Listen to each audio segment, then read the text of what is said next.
아침에 귀한 시간에 참석해 주신 윤석준 교수님을 비롯한 언론사 대표님들 그리고 대학교 총장님께 감사의 말씀을 드립니다.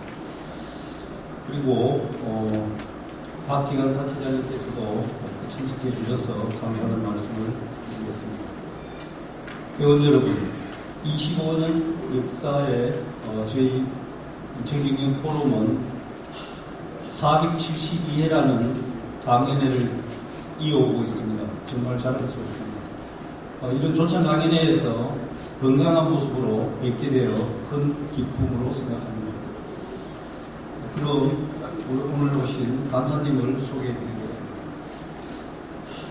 오늘 오신 강사님은 박정희 대통령 기여재단 박정희 연구소 회장, 연세대학교 이승만 연구원 원장, 연세대학교 사회학과 교수로 활발하게 활동하셨으며 유교와 영교, 이승만 시간을 달리는 지도자를 집필하시는 등 활발한 사회문화 활동을 하고 계십니다. 오늘은 영화 건국전쟁과 이승만 재평가의 주제로 강연회를 준비해 주셨습니다. 여러분 가정에 늘 기쁨과 행복이 함께하며 하시는 사업마다 큰 성과가 있으시길 기원드리겠습니다. 감사합니다.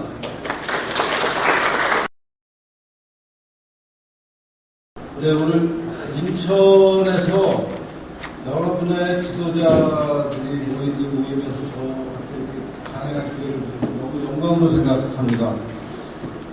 저는 요새 사실은 정년을 하고 어디 불러주는 데가 없어서 그냥 오늘 같은 날이 있으면 굉장히 저는 즐겁습니다.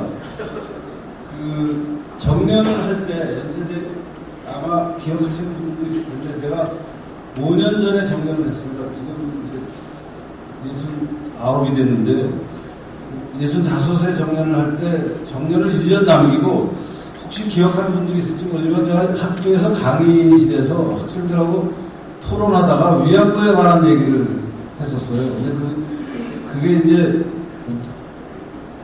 제가 얘기하는 게 역사적 사실에 맞는 건데 이제 요새 그 윤미향과 뭐 정의기억연대, 정신대 문제 대책 협의 이런 쪽에서 이제 제가 하는 얘기가 자꾸 퍼지면은 본인들 장사가 안 되니까 이제 저를 입을 요새 말로 입틀막이라는 말이 있더라고요. 입을 틀어 막으려고 이제 저를 그 고소 고발을 해가지고 검찰이 저를 그때는 이제 문재인 정부가 한참 노재팬 할 때입니다. 반일 감정이 기승을 부릴 때인데 그래서 뭐 유니클로 이런 데 다 문 닫고 할 때 그럴 때 이제 제가 강의실에서 그 문제를 가지고 얘기를 했었는데 그게 이제 검찰이 기소를 해가지고 5년 걸려서 올해 1월에 거의 무죄를 받았습니다. 조금 뭐가 남아있는데 1심입니다. 아직도 2심, 3심까지 가야 돼서 어떻게 끝날지는 모르겠습니다만 저는 잘 될 거라고 생각하는데 아무튼 그래서 엄청 시달렸습니다. 그래서 옛날에 좀 잘 나갔었는데 그 일이 벌어지고 나니까 부르는 데가 없더라고요. 그래서 지금까지 잘 쉬고 있었는데 오늘 이런 자리를 만들어주셔서 회장님 포함한 여러분들께 너무 감사드립니다. 그냥 이왕 제 소개를 좀 더 하면은 아시는 분들이 또 있을지 모르는데 옛날에 홍준표 지금 대구시장이 당대표 때 그때가 박근혜 대통령 탄핵이 이제 이루어져서 그때는 자유한국당이라고 당 이름을 불렀을 텐데 그 역사로 굉장히 그 어려울 때였습니다. 그 자유우파 보수 세력이. 그래서 홍준표 대표가 그때 대통령 선거에 나갔다고 한 25% 받으면서 이제 문재인한테 졌죠. 그러고 나서 당의 대표가 되고 저보고 혁신, 요새도 뭐 계속 아직도 혁신하고 있는데 저도 그때 혁신 현장을 하라고 해서 한 6개월 했었습니다. 근데 혁신을 뭐 아무리 해도 잘 안 되더라고요. 그래서 별 성과 없이 그 혁신 현장 자리를 끝을 냈고 그 이후에 계속해서 그 지방선거가 있었는데 그 지방선거에 공천 심사하는데도 제가 좀 끼었었는데 공천을 잘못해서 그랬는지 뭐 하여튼 그 지방선거도 그때 참패를 했습니다. 그래서 그 정치권하고도 조금 뭐 이렇게 왔다 갔다 했었는데 요새 투표표는 별 영향가가 없는 그런 결과가 있었습니다. 그냥 오늘 말씀드리는 걸로 넘어가겠습니다. 마침 제가 그 1심 판결에서 무죄를 받을 때 그때가 1월 말인데요.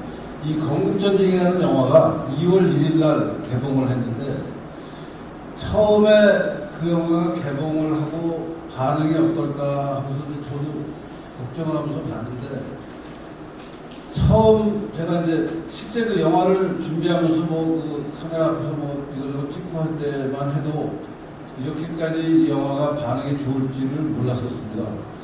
그동안 또 이승만에 관한 영화를 몇 사람이 만든다고 해서 만들었는데 뭐 별 신통치도 않았고 했었는데 이번에도 또 그런 거 아닌가 하고 이제 무슨 그 영화 뭐라고 그러냐 처음 이제 그 극장에서 걸릴 때 저도 가서 같이 봤습니다.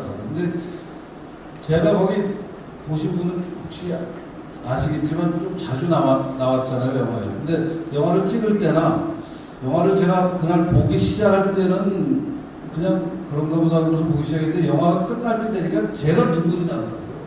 그 영화가 잘 됐더라고요. 아주, 그러니까 실제 그 영화에 있는 하나하나의 구체적인 사실들은 저도 이제 대충 다 아는 얘기들인데 그래서 뭐 이거저거 얘기를 많이 했었는데 그거를 이 감독이 김덕영 감독이 이제 어떻게 잘 엮어서 스토리를 만들어가지고 그 영화가 한 100분 정도인데 그걸 보고 나니까 거기 제가 다 알고 뭐 저기 이미 다 영화도 찍고 했던 제가 막 눈물이 나더라고요. 근데 저만 그런 게 아니라 같이 갔던 사람들이 다 그러고 극장 안이 보통 이게 다 훌쩍거리고 막 눈시울이 붉어지는 거를 보면서 야 이거 뭔가 속대표현으로 장사가 되겠다는 생각을 했었는데 아닌 게 아니라 장사가 되더라고요. 근데 되는 게 막 그래서 실제 영화를 지금 본 사람이 한 120만 정도 되는데 100만까지는 쭉 올라가더니 이제 100만 넘어가면서부터 120만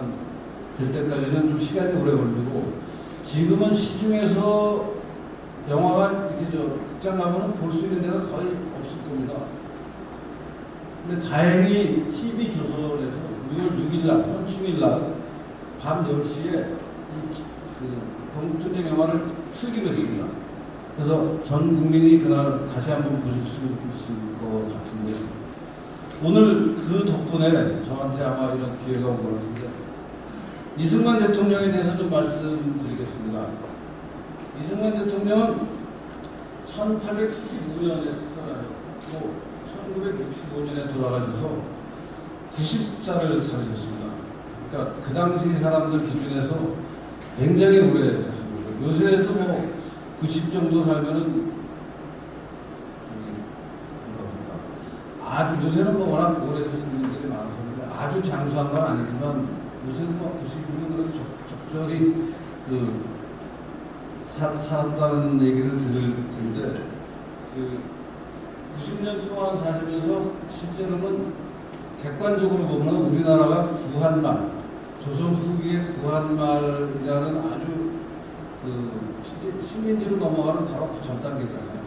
그때부터 이제 대한민국이 건국이 그러니까 일제 36년을 보내고 대한민국이 건국하기 위해서 45년부터 48년까지 3년 동안 또 미군정을 받아야 되고 그러고 나서 나라를 세워서 6.25 전쟁을 거치고 그러면서 4.19가 날 때까지니까 실제 건자에 있었던 거는 12년 대통령을 하셨고 또 그 건재에서 12년 한 다음에는 4.19 때문에 뭐 어떻게 보면 쫓겨난 거죠. 본인이 뭐 여러 가지 국민들 뜻을 잘 못 미쳐서 그래가지고 하와이에 가서 쓸쓸하게 돌아가셨는데 이 인생 전체가 우리나라가 조선시대 후기에서부터 이제 지금 2024년까지로 보면은 이승만 대통령 시기를 거쳐서 박정희 대통령 또 18년 그 다음에 뭐 여러 국조를 거쳐서 지금 2024년에 대해서 지금은 사실은 세계적인 기준에서 한 10위권 정도의 국가라고 얘기하는 것에 아무도 반대하거나 뭐 그렇지 않다라고 얘기할 분들이 없는데 이승만 대통령이 태어날 때만 해도 세계 최하위 국가가 아니었나 하는 생각이 들거든요. 그리고 그 사이에 정말 많은 변화가 있었는데 그런 여러 가지 변화에 가장 중요한 역할을 한 분이 이승만이라고 저는 생각합니다. 물론 박정희 대통령도 굉장히 중요한 역할을 했는데 지금 와서 보니까 이승만이라는 사람이 만들어놓은 큰 틀을 그게 없었으면 박정희라는 사람의 역할이 없지 않았을까 하는 생각이 들 정도로 굉장히 중요한 역할을 했는데 오늘 그래서 이분의 생애를 좀 제가 그냥 최대한 빨리 설명을 좀 드리겠습니다. 지금 이 앞에 나오는 이 사진이 처음에 저도 무심히 저 사진을 봤었는데 저 사진을 보고 누군가가 야 너 저보고 너 저 사진하고 닮았다고 얘기를 하더라고요. 근데 요새는 가만히 보면 닮은 것 같아요. 그래서 요새는 일부러 제 책에도 나중에 그 책에도 저 사진을 일부러 넣습니다. 네, 지금 말씀드린 그 90평생을 아주 이렇게 요약해도 11단계의 그 인생이 나옵니다. 그러니까 이제 90평생을 어떻게 보냈느냐를 그냥 요약한 건데요. 태어나서 20살 될 때까지 전통사회에서 얘기하는 가치관에 따라서 살았습니다. 그러니까 왕족의 후손이거든요.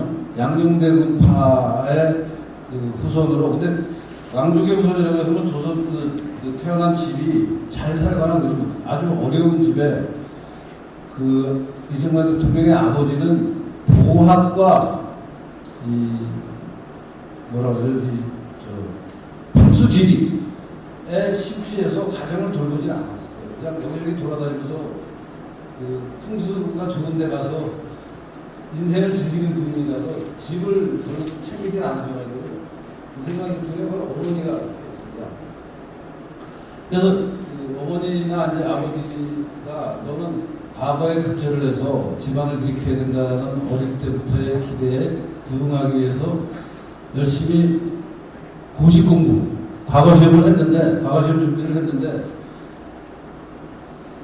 계속 떨어집니다. 사실 이승만 같이 머리 좋은 젊은이가 고시를 하면은 과거를 보면은 붙어야 되는데 실제로 그 이승만 대통령이 살던 데가 지금 서울에 힐튼 호텔이 있는 남산의 도동이라는 그때 이름으로 지금도 도동이 아마 있을 겁니다. 도동이라는 데 거기서 이제 살았는데 마침 성 바깥에 성에 바짝 붙어 있는 데죠. 거기에 있는 조그만 그 서원에서 모의고사 과거 시험 모의고사를 보면 이승만이 항상 1등을 했습니다. 기록이 다 있습니다. 그것도. 근데 과거만 보면 떨어지는 거예요. 맞으면 요새 학원에서 1등 하다가 입시에 가서는 다 떨어지는 그런 상황인데 그게 이승만의 집안 그 아버지 어머니한테는 굉장한 스트레스였나 봐요. 지금도 자식이 공부를 잘하는 것 같은데 뭔가 결과가 안 좋으면 뭐 본인은 말할 것도 없고 이제 부모가 스트레스를 받는데 그게 결국은 사실은 조선 후기의 과거제가 매번 내지고는 시험 문제가 다 떠돌려지고 그랬습니다. 그때도. 요새도 뭐 입시 비리가 많잖아요. 요새 심지어 뭐 지금 국회의원에 당선된 분이 자기 아들 막 입시하는 거 같이 인터넷으로 하고 하는 정도로 이제 교육에 관심이 많은데 그때도 그래서 이승만이 공부를 잘 하니까 쟤는 빨리 소년 과거 입제를 할 거라고 했는데 그렇게 안 되는데 이승만한테 엄청난 사건이 벌어졌는데 1894년에 갑오 개혁이라는 그 당시에 개혁이 있었습니다. 이 갑오 개혁의 내용이 뭐 구체적으로 그러면 여러 가지가 있는데 가장 중요한 게 이승만한테 과거제를 없애버렸습니다. 이제 정부의 중요한 그 인재 등용의 창구로 조선 500년 동안 계속 유지되던 과거제가 없어지고 이제 다른 방식으로 인재를 뽑는다고 하니까 이승만이 정말 그러니까 삶의 목표가 없어진 거예요. 19살 때. 과거를 떨어지긴 했지만 내년에는 붙겠지 했는데 이제 과거제가 없어지니까 나는 그럼 어떻게 살아야 되냐 하는 19살 그 당시 머리 좋고 야망에 차있던 사람이 스트레스를 받고 있는데 그것을 친구들이 야 그게 도동이죠. 아까 말씀드린 대로 남산의 힐트호텔인데 정동에 배제학당이 생깁니다. 배제학당은 그때부터 한 10년 전에 이미 생겼는데 배제학당은 이제 신식 학문을 가르치는데 그 선교사가 아펜젤러 선교사가 되었잖아요. 우리 인천의 내리교회 세운 선교사가 그 배제학당에 우리 다니자라는 얘기를 합니다. 근데 이승만이 나는 과거 시험을 공부를 했고 공자 맹자를 공부를 했는데 무슨 서양 귀신이 있는 그런 데를 가서 내가 공부할 게 뭐가 있냐고 해서 절대 안 가려고 하는데 한 1년 놀고 나니까 가서 그러면 영어라도 배워보자 하면서 거기를 갑니다. 근데 거기 가서 이승만이 완전히 이런 세상이 따로 있구나 하는 것을 깨닫게 됩니다. 그러니까 완전히 동양 전통의 공자 맹자만 공부하다가 갑자기 이제 예수님을 만나고 기독교를 만나고 또 그 문화권에서 나온 근대적인 여러 가지 개념들, 자유, 정치, 그다음에 민주 이런 것을 막 이제 공부를 하게 되니까 이승만이 그걸 너무나 잘 빨아들이면서 아주 뛰어난 그 성과를 냅니다. 그래서 입학한 지 1년 반 만에 이제 졸업을 하는데 졸업식에서 영어로 한국의 독립이라는 스피치를 합니다. 근데 그때 배제학당은 말하자면 최고로 잘 나가는 요새로 치면 뭐 과학고등학교나 뭐 외고나 뭐 하여튼 아니면 서울대 학생을 제일 많이 합격시키는 최고로 잘 나가는 신식 학문의 요람인데요.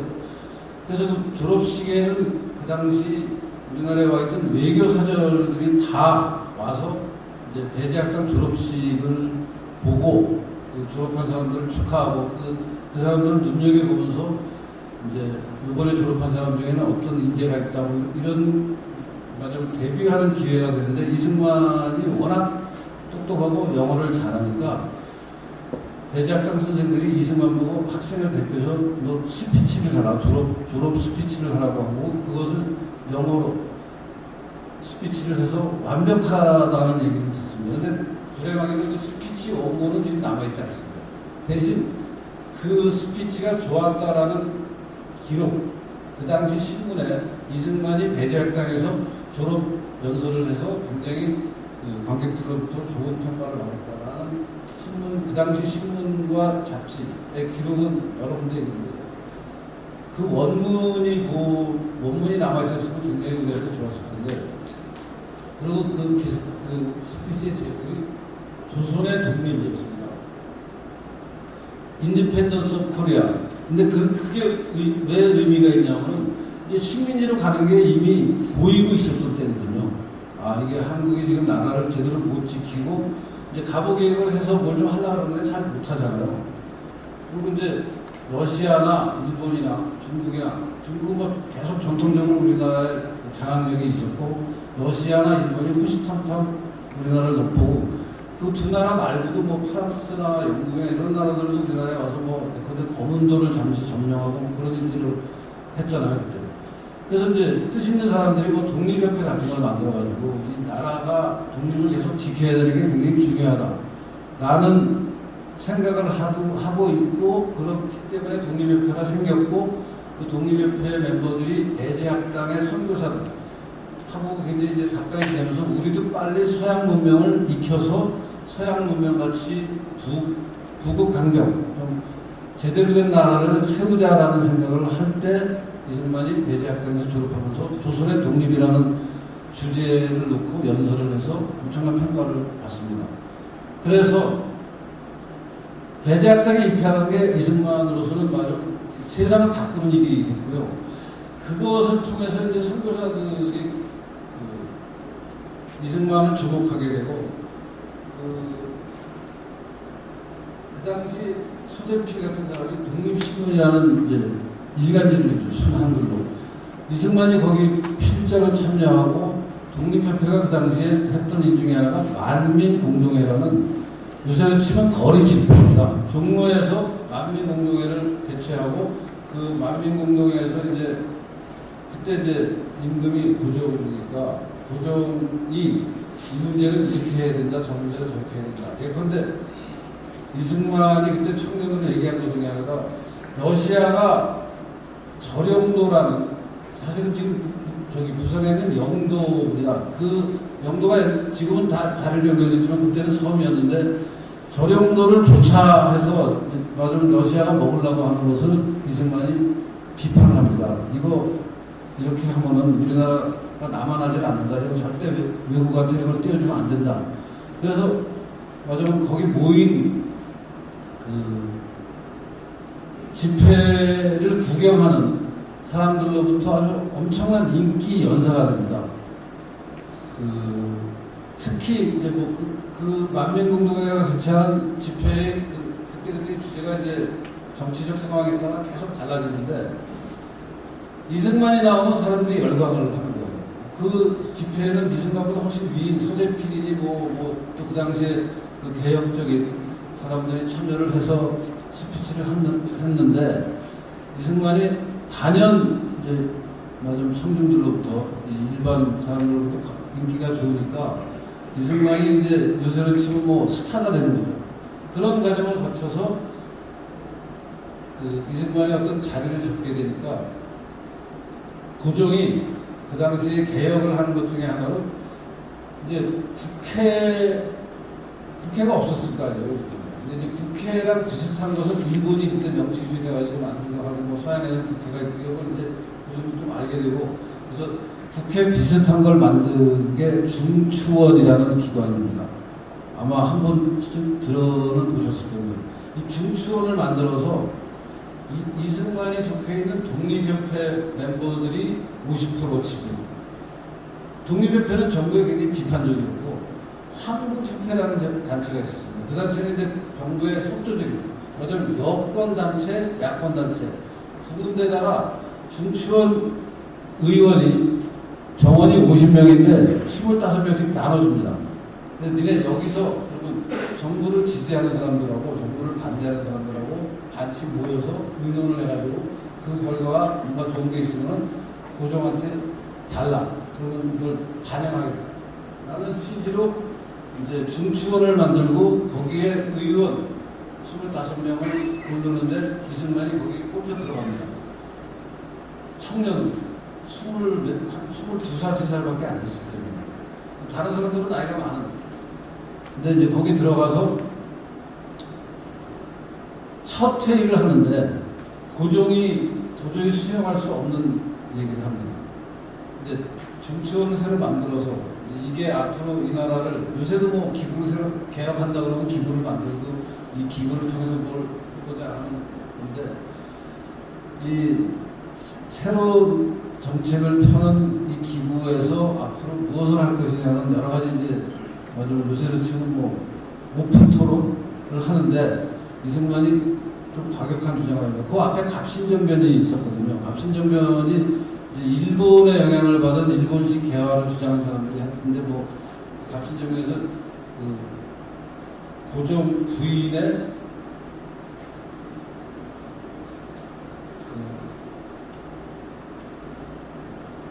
그러니까 고종의 부인이 누굽니까 민비 아니에요. 그 민씨 집안들이 이제 굉장히 정치적으로 힘을 발휘할 때 갑신정변이 벌어져서 그 민씨 집안의 실력자들이 다칩니다. 그것을 이제 한국에 나와 있던 미국인 의사들 그 중에 이제 알렌이라는 나중에는 주한 미국 공사도 하는 알렌이 그 갑신정변에서 다친 사람을 치료를 해서 죽을 걸로 생각했던 사람이 살아나면서 고종의 신임이 굉장히 두터워집니다.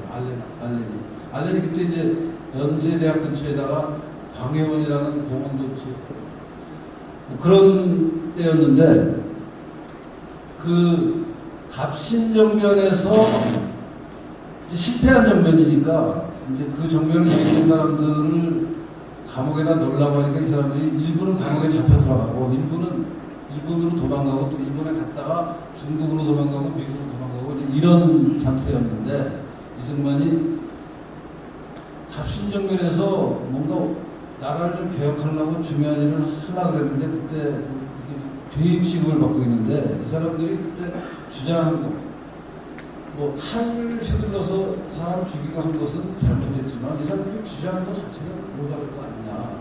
이 사람들이 했던 발언을 재평가해서 올바른 말을 하고 한 사람들은 다시 원래 그 사람들이 차지하고 자리를 돌려주자 라는 얘기를 첫 회의에서 합니다. 중추원 첫 회의에서. 그러니까 이제 굉장히 과격한 고정으로서는 도저히 수용할 수 없는 얘기를 하는 거예요. 그래가지고 고정이 저 말도 안 되는 저런 얘기를 하는 놈을 어떻게 저걸 국가의 의원이라고 하냐면서 잡아서 감옥에 넣어버립니다. 그래서 이제 감옥 생활이 시작되는데 감옥에 가서 또 사고를 또 칩니다. 감옥에 가서 이제 정치범으로 감옥에 들어갔으니까 요새도 그렇습니다. 정치적인 이유로 감옥에 오는 작범들하고는 좀 검찰이나 교도관들의 태도도 좀 다르고요. 같은 동료 감방 죄수들 사이에서도 정치범은 좀 특별한 취급을 받는 걸로 알고 있는데 그런 상태에서 이제 물론 정치적인 탄압을 받고 있는 거예요. 근데 이제 이승만이 그 감방 생활을 못 이기고 같이 그렇게 들어온 사람하고 탈옥을 기도합니다. 탈옥을 하면서 이승만이 독립협회에서 자기보다 한 해 후배인 주시경이라고 우리가 알고 있는 한글 학자였잖아요. 유명한 한글 학자 주시경. 주시경한테 후배, 아직 주시경이 그렇게 유명한 사람은 아닌데 연애를 본 주시경한테 내가 탈옥을 해야 되니까 권총 투자로만 넣어달라고 합니다. 감옥에서. 그 주시경이 권총 투자를 넣어줘요. 이걸 들고 탈옥을 했어요. 근데 잡힙니다. 잡혀서 이제는 정치범에서 이제 완전히 흉악범이 된 거죠. 권총 감도가 된 거니까. 그래서 엄청난 고생을 합니다. 엄청난 고생을 하면서 5년 7개월을 감옥에 있게 됩니다. 이제 탈옥하다가 잡혀 들어와서는 근데 더 자세히 말씀을 드리면 권총을 두 자루 가지고 이제 동료랑 셋이서 탈옥을 했는데 다 잡혔어요. 근데 조사를 해보니까 이승만이 들고 있던 권총은 총알을 발사한 흔적이 없고 이승만이 아닌 최정식인가 하는 사람이 들고 있는 권총은 이제 따라오는 사람한테 권총을 쏜 흔적이 나오더라고요. 그래서 이승만은 사형을 면합니다. 총을 안 쏴서 다행히. 총 쏜 사람은 맞춰서 뭐 포조를 죽이진 못했는데 총을 쐈기 때문에 너는 사형, 그래서 죽습니다. 사형을 당합니다. 이승만은 무기징역을 받습니다. 곤장 100대의 무기징역. 그래가지고 엄청나게 감옥에서 죽을 고비를 넘깁니다. 이 살점이 찢어나가는 곤장에다가 이제 중재수가 되면은 옛날에 칼이라고 부르는 목에다가 이렇게 나무 판때기를 여기만 이렇게 만들어서 길게 하는 거 있잖아요. 그 사람, 죄수가 못 움직이게 하는 거. 그 다음에 차꼬라 그래서 발목에다가 노예들한테 채우는 그런 것을 차고 한 6개월을 죽을 고비를 넘기면서 매일 두드려 맞습니다.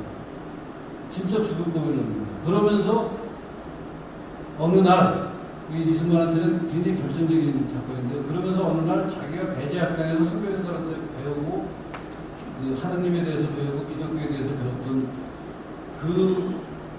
말하자면 하나님을 영접하게 되는 겁니다. 감옥에서 죽을 고비를 넘는 거죠.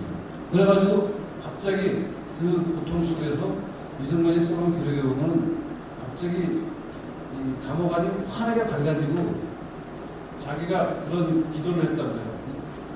하나님, 이승만 저를 살려주십시오. 대한민국을 구원해 주십시오. 그런 기도를 했는데 그게 응답을 받아서 갑자기 그렇게 어렵고 힘들던 감옥 안이 환해지면서 자기는 말할 수 없는 기쁨을 느끼고 해방감을 느꼈다. 그렇게 써놓으면서 선택을 받는 겁니다. 그러고 나서부터는 5년 7개월을 총 감옥에 있는데 그때 막 콜레라가 돌았습니다.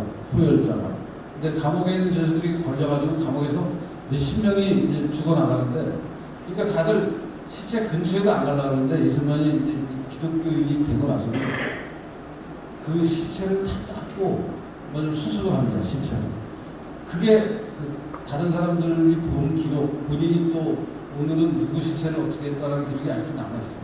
그 부분은 감옥에서 그러니까 무슨 병인지도 모르고, 지금만 해도 콜레라라고 그러고 이제 콜레라 어떻게 의사들이 처방하는 게 쭉 있는데, 그때는 서양 의사들을 아니면은 이 콜레라가 무슨 병인지도 아예 모를 때고, 감방에서 그런 역병이 도니까 가끔 뭐 의사들을 불러서 감방에 있는 사람들한테 치료를 해주라고는 하지만, 그러니까 역병에 가서 저 사람 저 시신에 가서 뭘 하다가 옮겨서 죽는다라는 그 공포 때문에 아예 시체를 만질라 그러진 않을 때 이 생각이 다 수습을 합니다.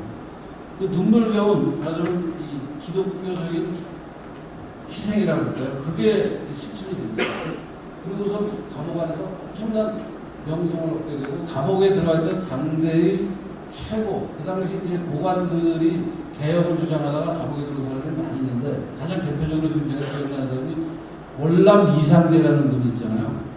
이상대 선생님. 그분이 이승만이 감옥에서 기독교 정신으로 시체를 수습하는 것을 보고 이승만을 따라서 기독교인이 됩니다. 감옥에서. 그런 식으로 말하자면 우리나라, 그때까지만 해도 기독교가 우리나라에서 들어온 것은 주로 하층민, 뭐, 어슴들, 아니면 소작인들, 살기 어려운 사람들한테 파고들고 있었는데, 갑자기 이승만 때문에 우리나라의 최고 권력층이라고 할까, 지식인층, 원래 이상대 역사는 당연히 최고의 지식인이고 또 권력에 가까이 갔다가 뭐 물론 상황에 따라 권력에서 멀어지기도 하고 하지만, 그런 사람들이 한두 사람이 아닙니다. 감옥에 그런 사람들이 있는데 다 이승만의 영향을 받아서 그 사람들이 다 기독교인이 됩니다. 그러니까 완전히 기독교인으로 재탄생하는 게 다음 단계입니다. 그래서 감옥에서 뭐 이제 처음에는 그 권총강도가 돼서 트러블을 하셔서 잡혀가지고 한 6개월을 정말 죽었거든요. 넘기고, 그 다음에 이제 이승만을 좀 괜찮게 보는 사람들이 감옥을 책임진 법무 대신, 그 감옥에 이제 또 행정 책임자가 있을 때니까 그런 사람들이 이승만을 죽고 나서 이승만이 감옥에서 이제 공부하고 연구하고 글 쓰게 해줍니다. 학교도 만듭니다. 감옥 안에 학교를 만들고 도서관도 짓습니다. 그러니까 도서관을 감옥 한쪽 구석에 만들어서 책을 쌓아놓고 공부하고, 이승만이 그래서 한 6개월의 감옥에서의 고생 끝에 실제 감옥에 5년 10개월인가 있었는데, 나머지 5년은 마지막 아주 엄청나게 집중적으로 공부를 하게 됩니다. 감옥에. 그러니까 대제학당에서 선교사들한테 배운 것을 이제 심화시키는 과정에 들어가게 되고, 또 그 과정에 대제학당에서 이승만을 알던 선교사들이 자주 면회하고 계속 새로운 책을 넣어줍니다. 그런 과정을 거치면서 이제 그 감옥을 나오고 이제 무기징역을 받았다가 징역 10년으로 감형이 되고, 또 징역 10년을 5년 7개월 만에 감옥에서 나오도록 또 감형이 됩니다. 이제 물론 그런 과정에 이승만을 돕는 선교사들, 이승만하고 연결이 되어 있는 그 당시 높은 자리에 있던 그 유생 출신의 이런 사람들이 이제 고종한테 이 사람을 좀 풀어줘야 된다고 얘기를 하고, 아까 말씀드린 알렌 같은 사람이 굉장히 세게 얘기를 합니다. 그때는 이미 일본이 우리나라를 사실상 지배하고 있으니까 하야시라는 주한 일본 공사가 있는데요. 이 하야시를 알렌이 설득을 합니다. 이승만을 풀어줘야 된다. 그래서 하야시가 고종한테 풀어주라고 해서 풀어줍니다. 이제 그 당시 실세들을 통해서 이제 그런 일을 해서 이승만이 감옥에서 나와가지고 이제 미국으로 가게 되는데, 그 미국으로 가게 되는 과정이 시중에 여러 가지 설이 들어오고 있는데, 제가 이 책을 쓰면서 좀 자세히 봤더니 고종이 밀사를 보냈다는 설도 있고, 민영환이라는 당시 대신이 밀사를 보냈다는 설, 유학을 가려고 미국에 갔다라는 설들인데, 감옥에서 나오자마자 석 달 만에 이제 미국으로 갑니다. 그러니까 영어를 배제학당에서 배우고 감옥에서 영어를 아주 공부를 저는 영어책을 계속 보고 영어를 공부합니다. 감옥에서 이승만이 한 것 중에 하나가 영어 사전을 만들고 있습니다. 영어 사전이 A부터 Z까지 있어야 되는데 F까지 만든다가 감옥을 나옵니다. 그래서 A부터 F까지 만든 사전 원고가 지금 보관이 되어 있습니다. 그러면서 하여튼 감옥에서 나와서 미국에 가서 실제로는 민영환이 밀서를 주는데 그 밀서의 내용이 뭐냐면 사실은 이승만이 그동안 얘기하는 건데요. 조선하고 미국이 1882년에 조미 통상 수호조약, 그러니까 조선하고 미국이 통상하기로 하고 서로 지켜주기로 수호해주기로 한 조약이 있습니다. 1882년에 맺었습니다.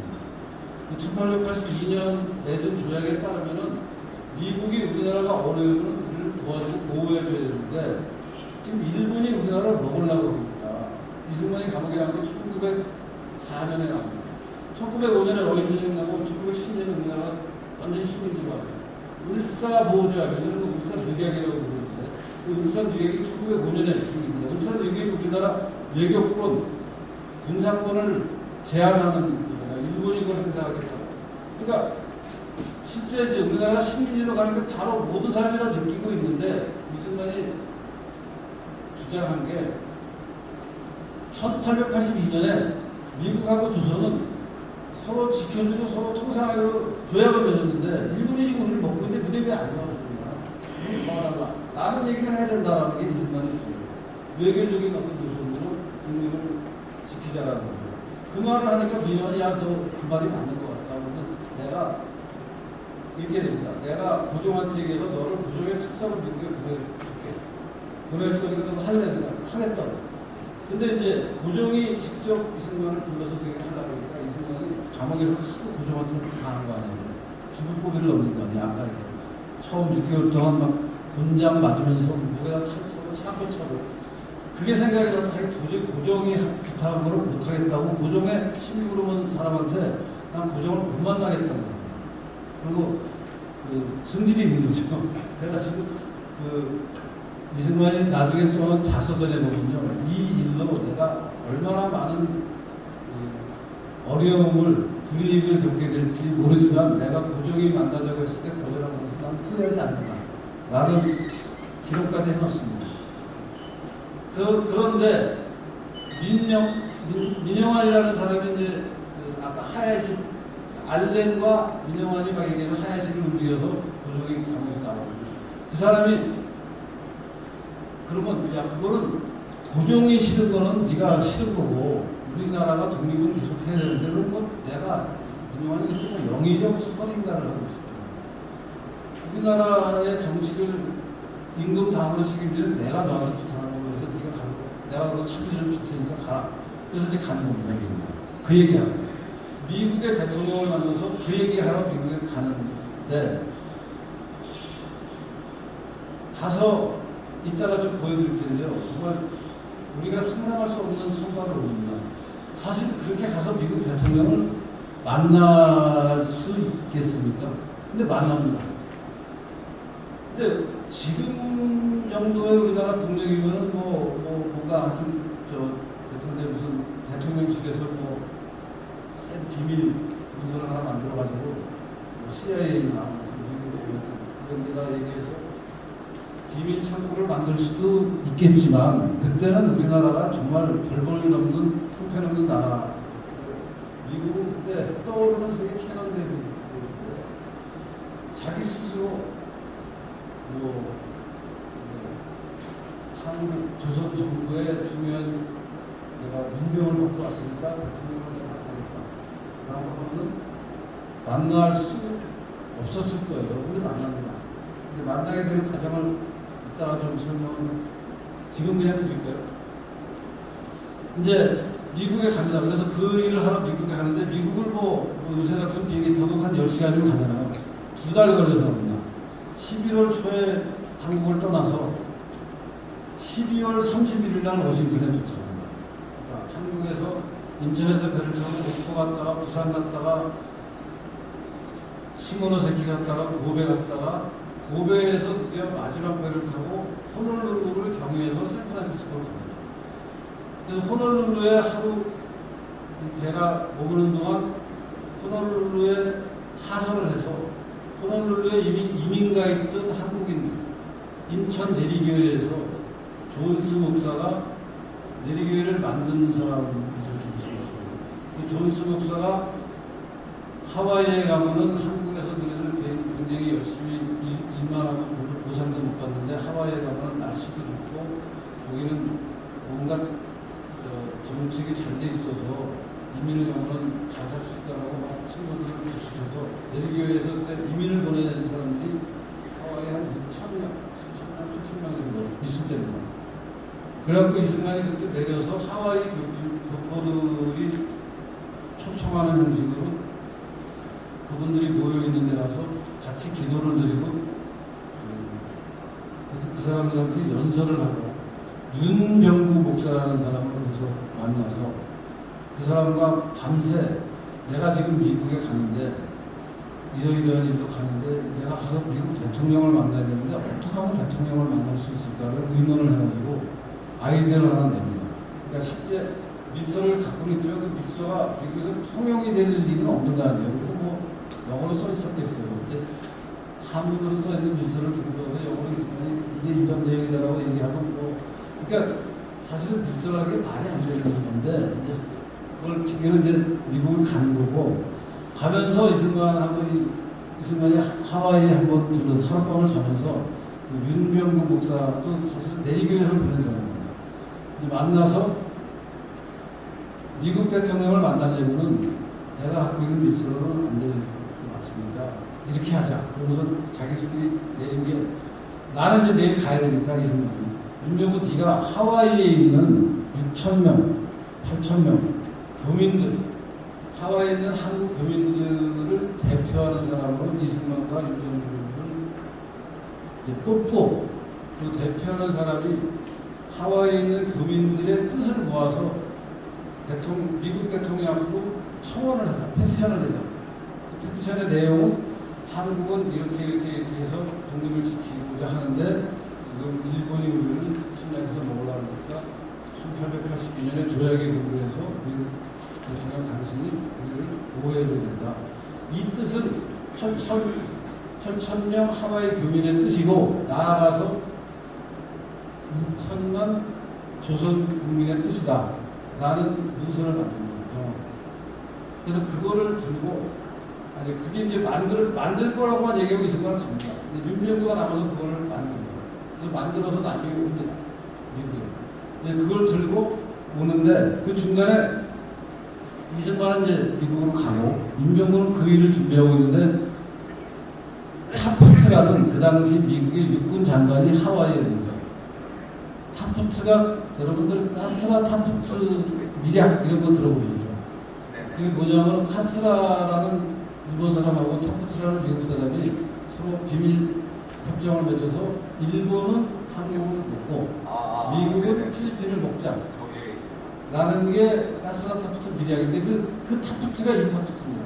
그 타프트가 육군 장관으로 그 당시에 육군 장관이 있었습니다.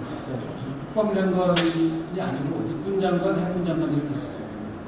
그 육군장관이 하와이에 오는 것을 윤병구가 알게 돼가지고 그 사람을 만나서 우리가 이러이러한 일을 하느라고 미국에 지금 가는데 당신이 지금 대통령을 갖고 장관을 하고 있으니까 추천서를 하나 써달라. 그러니까 이제 타프트가 써줍니다. 추천서를 써서 대통령 앞에 내가 이러저러한 사람을 하와이에서 만나서 알게 됐는데 이 사람들이 얘기하는 걸 한번 들어보세요. 라는 추천서를 써서 그거를 윤병구한테 주고 윤병구가 그걸 들고 하와이 이승만하고 같이 루즈벨트를 만나게 되는 결정적인 중간 과정이 됩니다.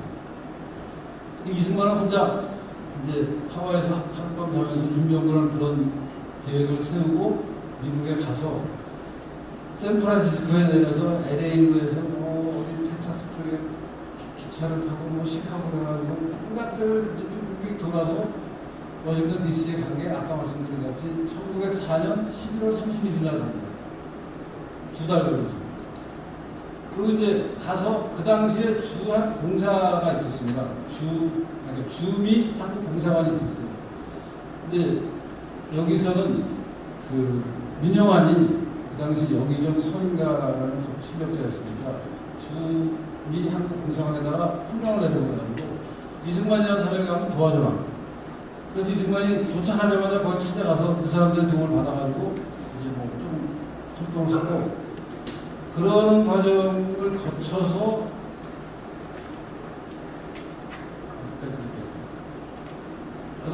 거쳐서 이승만이 윤건구랑 이제 같이 루즈벨트를 만나서 루즈벨트한테 이러저러 해서 미국 대통령이 한국을 독립시켜야 된다는 얘기를 하는데 루즈벨트가 하여튼 네가 하는 얘기는 알겠는데 그리고 뭐 내가 같은 노력을 해보겠는데 지금 네가 하는 식으로 그냥 개인적으로 찾아와서 이렇게 얘기하면 안 된다. 근데 지금 워싱턴에 공사관도 있지 않느냐. 그럼 공사가 그러면 정식으로 이걸 국무성에다가 얘기를 해서 국무성에다가 공식 문건으로 제출하고 그게 대통령한테 올라오고 내가 좀 그때 되도록 해볼 테니까 오늘은 일단 얘기만 듣고 넌 가라. 그래서 이제 이승만이 신나가지고 대통령이 앞으로 이제 마지막에 도와주겠다라는 얘기를 한 걸로 생각하고 이제 그 주한공사한테 갑니다. 아니 주미공사한테. 근데 그 사이에 민영환이 끈이 떨어지고 다른 사람이 들어가면 일본 쪽의 느낌이 더 강해져서 마지막에 일본으로부터 벗어나자는 얘기를 쓴 공문을 만들어서 미국 정부에다가 넘겨야 되는데 주한공사가 그걸 안 하려고 합니다. 갑자기 공사 대리인사 이승만이 열받아가지고 민영환한테 막 꼴리는 편지도 있습니다. 아니 내가 당신한테 얘기해서 이 사람이 날 도와주겠는데 내가 지금 대통령 만나가지고 거의 나 송사가 되는데 이 사람이 나 안 도와준다. 이게 말이 되는 얘기냐. 이 공무원 새끼들 나쁜 새끼 듣다 보면 편지까지 씁니다. 근데 실제 이제 그 당시에는 일본으로 이미 권력이 확실히 넘어간 게 이 시간이 너무 빨리 하겠습니다.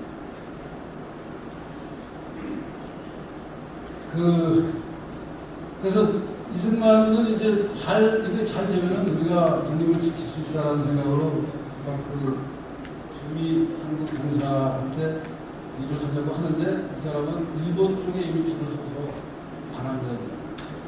이게 이승만 요새 말로 쌍욕을 하고 이제 막 싸우고 민영환한테 왜 이런 놈이 지금 이런 식으로 일을 하느냐 하는 편지도 보냈는데 민영환도 끈이 떨어집니다.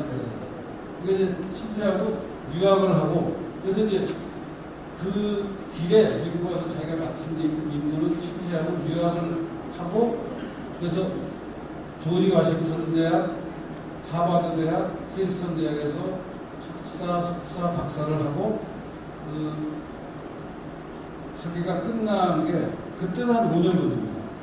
학위가 끝나고 나서 한국으로 돌아옵니다. 이제 한국은 이미 일제 식민지가 되는데 한국에 오게 되는 이유는 한국에 있는 선교사들이 YMCA를 만들어서 일제 치하지만 이제 기독교를 통해서 일본 치하를 거치고 독립을 도모하는 뭐 그런 취지의 그 독립운동을 국내에서 할 수 있는 기회가 있고 이승만 같이 반일 감정이 강한 사람은 선교사라는 미국의 이제 외교적 보호를 받는 거 아니에요. 그런 사람들하고 같이 일하면은 일본 경찰이나 일본이 자기를 잡아가지 않을 거다라는 생각을 하면서 한국에 들어서 활동을 하는데 대구인 사건이라는 사건이 벌어집니다. 데라우치 총독을 암살하겠다는 계획을 세웠다가 일본이 그것을 미리 알아서 이제 적발해서 105명을 감옥에다 집어넣는 사건이 벌어집니다.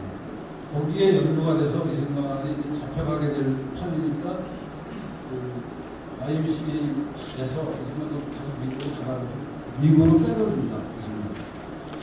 빼돌리는 방법은 그 당시 뭐 이승만이 감리교 신자인데요. 감리교 연차총회가 미국에서 열리는데 한국 간대교 대표로 이승만을 보내는 방식으로 해서 일본 경찰이 이승만을 구속하기 전에 빠져나갑니다.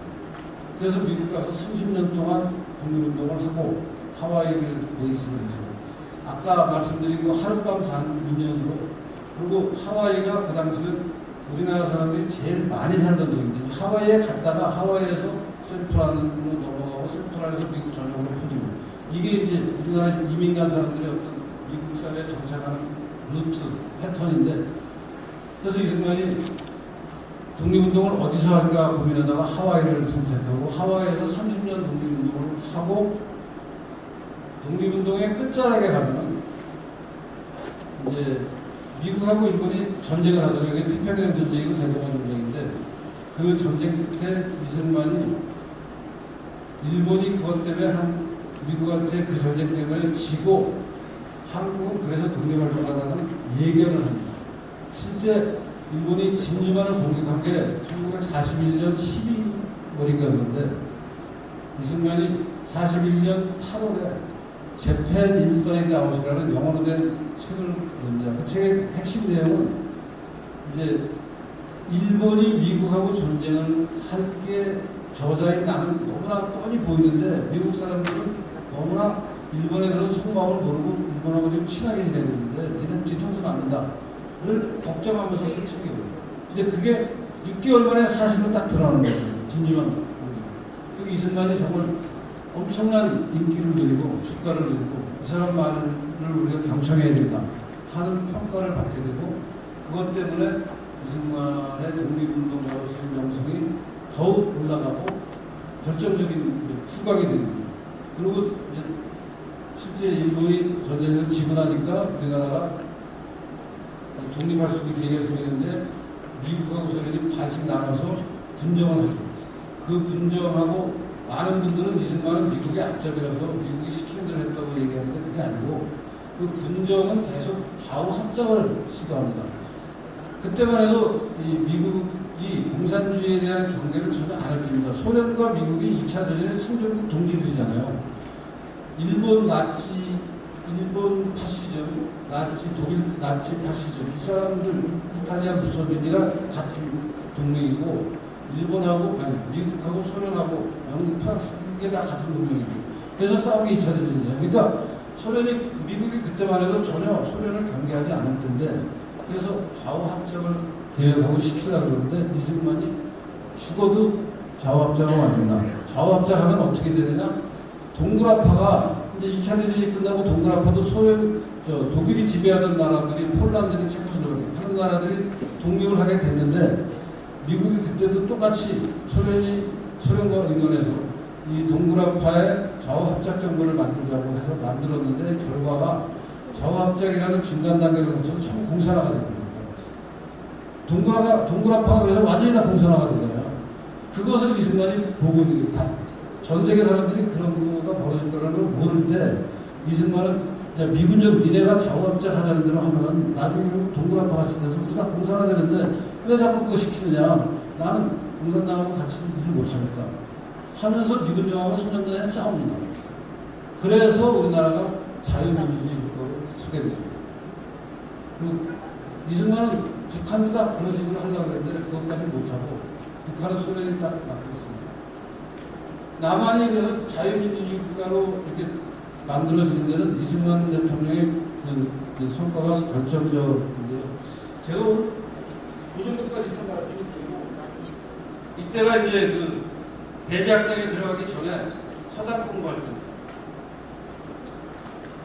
배제학당을 지지된 모습이고요. 배제학당을 만든 사람, 배제학당의 당사 교수 아펜젤라하고 존스 두 사람이 빨간 원에 들어가서 그 사람들이 이제 엄청나고 인연이 많았습니다. 이승만이 만든 신문들입니다. 이거를 1898년에 연달아 3개의 신문을 만듭니다. 이승만은 그래서 처음 그 직업적으로 갖고 있는 그러니까 성인이 돼서 사회에서 제일 먼저 한 일은 언론인인데 사실 이승만은 그래서 언론인이라고 해도 전혀 문제가 아닙니다.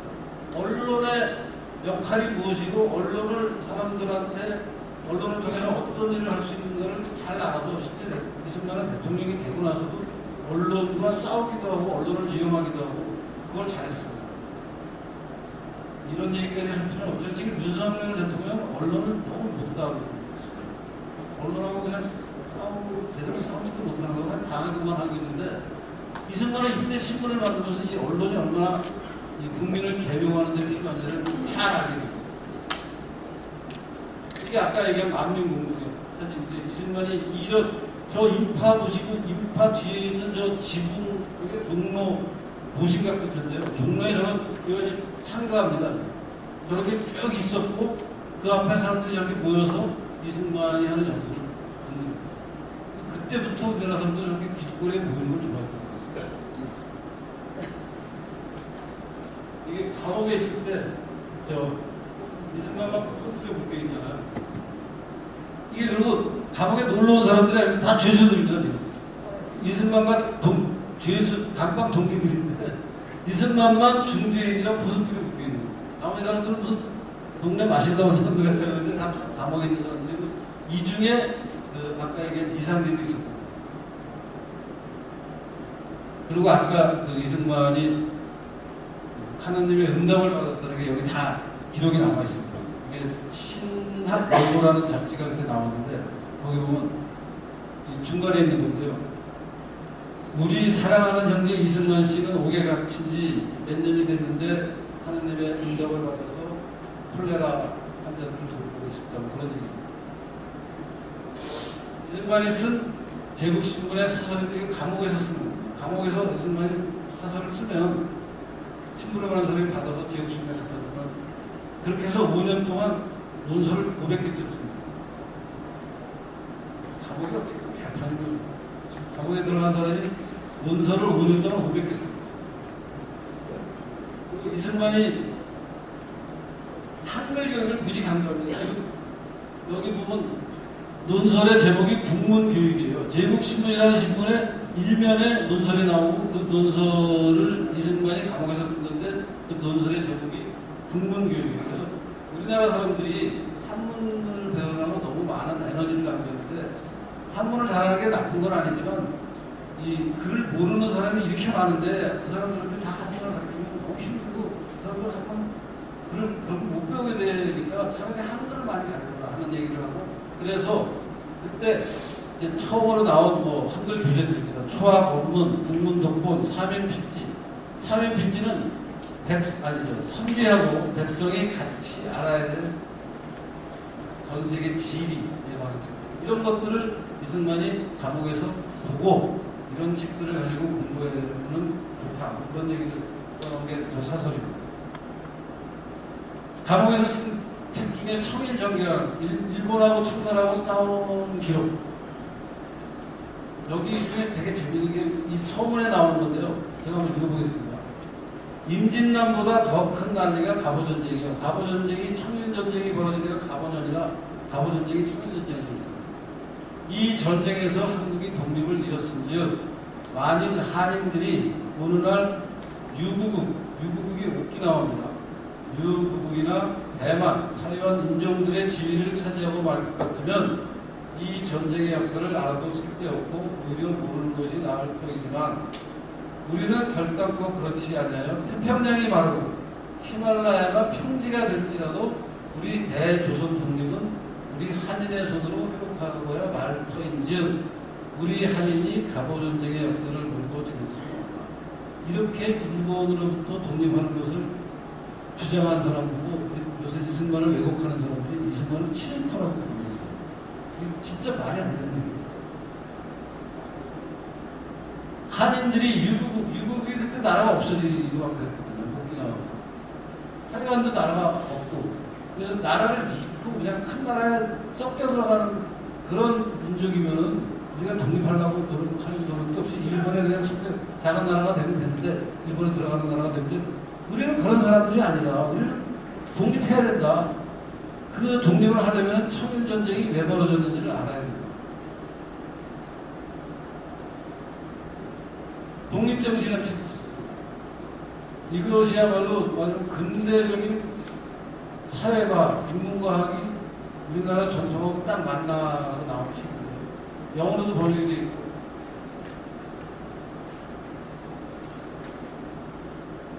이승만이라는 사람이 정신적으로, 정신사적으로 조선시대 후기의 시각사상과 오늘날 근대적인 사상, 기독교 문명에서 탄생한 자유민주, 이런 문제적인 것을 실제 잊고 있을 때 있습니다. 그러니까 인물로도 잊고 있고, 아까 얘기한 이제 그런데 우리가 아는 시각의 그러니까 시각 사상가들이 있잖아요. 그 시각 사상가들 중에 마지막 세대가 월남이상지입니다. 월남이상지를 기독교를 개정시키고 이승만이 그걸 이어받아서 시당문하고 연결을 시켰는데 우리나라에서 이 연결의 중요성을 잘 모르고 있습니다. 이게 미국 유학 떠나기 직전에 감옥에서 나와가지고 미국에 가니까 앞으로 당분간 못 만날 거다 하면서 찍은 가족 사진인데요. 이승만 오른쪽에 있는 여자가 이승만이 15살 때 결혼한 동갑내기 박시국입니다. 저 박시국이라고 감옥에 있을 때 이승만이 아들을 하나 왔습니다. 태산이라고. 근데 미국에 와서 디프테리아를 죽습니다. 그래서 부인이고 왼쪽에 이 같은 사람이 이승만의 아버지. 그리고 그 옆에 족들이 쓴 여자는 이승만의 누나. 그 다음에 그 뒤에 있는 어린애는 누나의 아들. 그리고 저 지금 학생 모자 쓴 애가 이승만의 아들. 태산입니다. 그러니까 감옥에서 얻어서 미국 유학 갈 때는 저렇게 컸어요. 저 가족을 놔두고 미국으로 가. 이게 중요한데요. 1905년 1월 17일 워싱턴 포스트, 미국에서 제일 영향력 있는 뉴욕타임즈 워싱턴 포스트 아니에요. 거기에 이승만이 이렇게 긴 기사를 냅니다. 이게 언제냐면요. 1905년 1월 17일이 1904년 12월 31일 이승만이 워싱턴에 도착합니다. 아까 얘기한 그 하와이를 거쳐서 30살 이승만이 29살 이승만이 감옥에서 5년 7개월을 보내고 10달 만에 미국에 가서 처음 기사가 나옵니다. 워싱턴 포스트. 저 기사가 제가 여기 좀 번역을 했는데 James bad as Russia.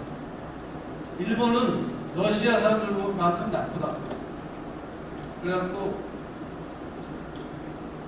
일본이 지금 한국을 러시아 같이 먹으려고 그러는데 우리나라 사람들 이런 주변의 나라들이 도와주지 않으니까 미국이라가 도와주면서 이 얘기 있어요. 근데 사실 생각해보세요. 조선이라는 당시 지지기도 힘없는 나라, 못사는 나라에 이제 밀사라고 갔는데 그 밀사라고 무슨 그 소리가 무슨 대단한 힘이 있는 것도 아니고 그런 사람이 가서 미국의 최고 신부에 소환한 군장의 경우가 미국에 도착한 지 17일 만에 12월 31일 날 도착했어요. 이게 어떻게 가능해요? 사실 불가능한 일이다. 지금도 저거 못합니다. 그때 120년 전에 저거 어떻게 가능했을까요? 그 선교사들 때문에 선교사가 우리나라에서 이승만을 미국에 보낼 때 선교사가 추천서를 19명의 선교사가 이승만을 추천하는 추천서를 써서 이승만한테 주해주고 또 그 추천서와 같은 비슷한 내용의 추천서를 자기가 갖고 있는 각 선교사가 갖고 있는 미국의 친구들이 있을 거예요. 다 보냅니다. 이승만이라는 사람이 우리가 한국을 가르쳤는데 굉장히 똑똑하고 앞으로 중요한 일을 할 사람이니까 가서 도와달라고 그러면 내가 절대 외면하지 말고 다 이승만이 하자는 걸 많이 도와줘. 라고 여러 통의 추천서가 이승만이 갖고 있고 또 선교사들 아까 보여줬던 그 아펜젤러, 조은스, 온갖 우리나라의 근대 교육을 다 도입하고 근대 병원을 도입하는 거예요.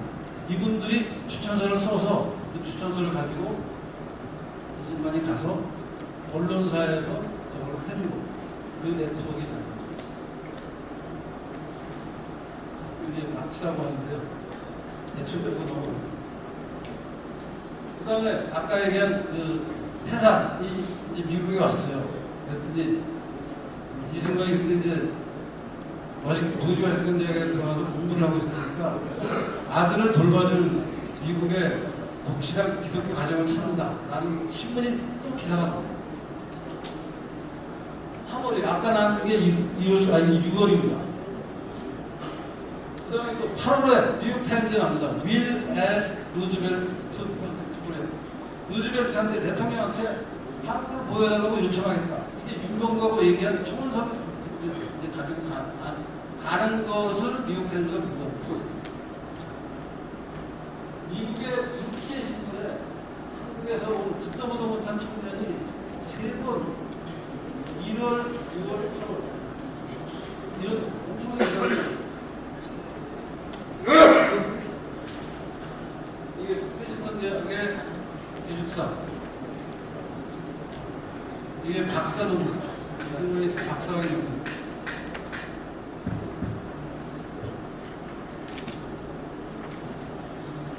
이게 아까 얘기한 이제 학위를 마치고 한국에 와서 그러니까 식민지가 된 조선에 와서 YMCA 활동할 때 이제 백오인 사건이 열리면서 미국으로 도피하면서 우드로 윌슨이 그 당시에 뉴저지주 주지사가 됐어요. 우드로 윌슨이 이승만이 프린스턴에서 공부할 때 프린스턴 대학의 총장이었어요. 근데 이승만하고 굉장히 가깝게 지냈어요. 이승만을 집에서 불러가지고 밥을 여러 번 같이 먹고 저기 있는 딸 셋 중에 둘째 중간에 있는 딸이 이승만을 좋아했다는 설이 있어요. 실제인지 아닌지 모르겠는데 그 정도로 가까운 사이였고 그래서 거기 또 들르고 그다음에 이 박용만이라는 감방 동기이고 이승만을 엄청 따르는 사람이 이제 친구인데 같이 하와이에 가서 독립운동을 하겠다. 근데 나중에 박용만하고 엄청나게 싸우고 박용만은 무장수행을 했어요. 아까 말씀드린 백오인 사건, 백오인 사건의 내막을 기록한 게 한국교회핍박이라는 이승만의 책이 있습니다. 우리나라 교회를 일제가 왜 핍박하느냐? 일제가 독립운동을 교회가 독립운동을 하니까 일제가 핍박합니다. 그런 내용.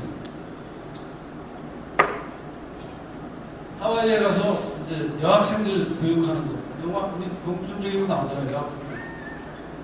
그다음에 이제 박용만이라는 사람은 하와이에서 지금 이런 식으로 시가행진합니다. 총을 들고. 저게 만주에서는 가능한데요. 만주는 뭐냐면 정확하게 치안을 책임질 국가가 없이 치안에 공백이 있는 나라 영역이었는데 하와이는 미국의 치안이 작용하고 있는데 거기에 총을 들고 그렇게 행진하고 있는 거예요. 그래서 있을 수 없는 일을 박용만이 하고 있는 거예요. 그래서 이제 미국이 저거 못하게 해라. 특히 일본하고 미국이 가까우니까 일본이 미국한테 아니 우리를 지금 공격하겠다고 지금 무기를 들고 지금 하마스같이 저러고 있는데 니네 왜 가만 놔두냐 해서 폐쇄를 그리고 3.1운동에 이 기독교인들이 얼마나 많이 가졌느냐 보여주고 이게 다 이승만하고 연관이 있다라고 많이 나오고 있어요. 그 다음에 1919년 3월 1일 날 우리 독립운동을 하고 나서 그 여파로 4월 달에 미국에서도 독립운동, 3.1운동 같은 거 합니다. 교수님, 저 마무리 좀 해주십시오. 빨리 넘어가겠습니다. 이게 이제 빨리 넘어가는 게 아니라 세셔야 될 것 같습니다. 통합정부고요. 이 상해에서 이 순간 독립운동할 때 이런 식의 외교 이게 이제 이승만이 쓴 아주 유명한 글인데요. 공산당의 다음 부당이라고 했습니다.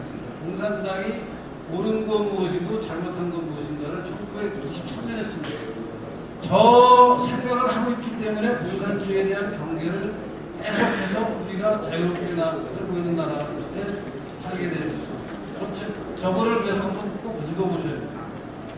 핵심은 여기 있습니다. 대사를 나와가지면은 단합매가 늘어난다라는 말을 1923년에 이승만이 합니다. 지금 우리가 하고 있는 거랑 똑같잖아. 공산주의를 하면은 일 안 하고 돈만 받는다고 해서 문제 나간다. 스위스에서 독립운동할 때 프란체스카랑 결혼하는 거예요. 저 교회가요 하와이에 지금 서 있습니다. 이승만이 저런 교회를 씁니다. 광화문교, 일명 광화문교 코리안 크리스천 처치인데 1930년대에 하와이 한복판에 저 교회를 세웠어요. 저걸 몰라요, 우리나라 사람들이. 상해 임시정부만 가지, 저기 안 가요. 저기 가야 돼요. 상해 임시정부가 더 알려줘야 됩니다. 이승만이 1930년대 하와이 교회를 만들었어요. 저기 남아있어요. 지금 똑같이. 제가 하와이에 가서 찍은 사진이에요. 저거 아는 사람 아무도 없어요. 교육이 잘못 되는 겁니다. 일본이 미국을 강경할 거다.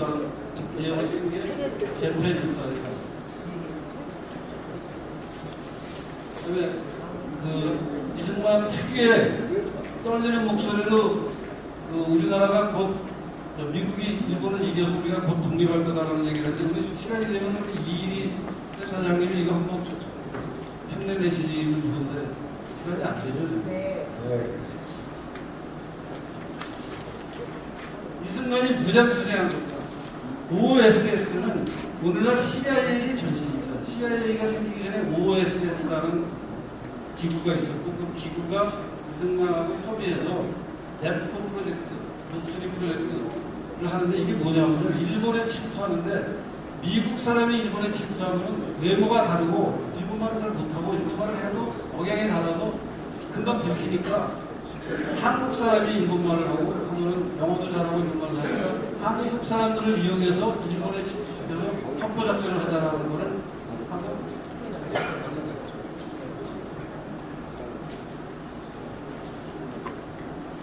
이걸 이제 거기다 해서 작전에 들어갔는데 전쟁이 끝나고